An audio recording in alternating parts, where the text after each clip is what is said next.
When the road gets tough and the sky turns gray, keep your head up high, you'll find your way. Every step you take, you're moving strong, even when it feels alright. Believe in yourself, don't be afraid to try. You were born to rise, you were made to fly. The power is there, it's always been true. Everything you need is already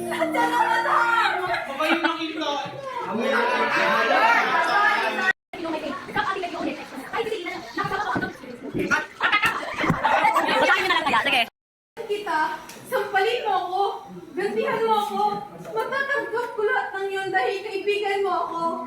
Oh yes! Kaibigan mo ako! Kaibigan mo lang ako! And I'm so stupid to make the biggest mistakes of falling in love with my best friend. Dahil kahit kailan, di mo naman ako makikita eh! Okay naman lang.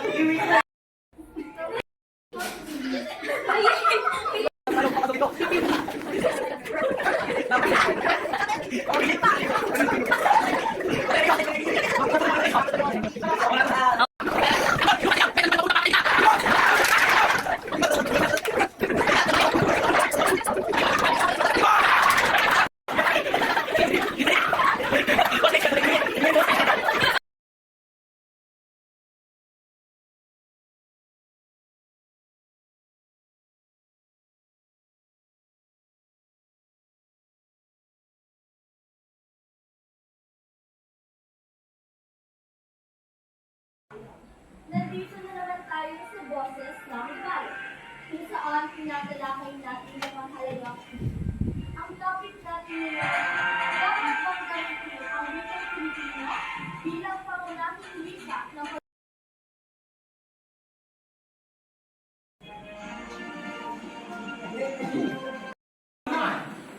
Magandang araw, kababayan. Dinig niyo ba ang naing ng ating kababayan? Ganyan ang eksena sa ating palengke araw-araw. Pero napansin niyo ba, parang mas sumihirap ang bawat benta? Saan ka pupunta? Ito, pupunta ako ng palengke, bibili ng ulam. Okay lang naman ako, mane. Ay, may chika pala ako sa iyo. Ano yun, Maris?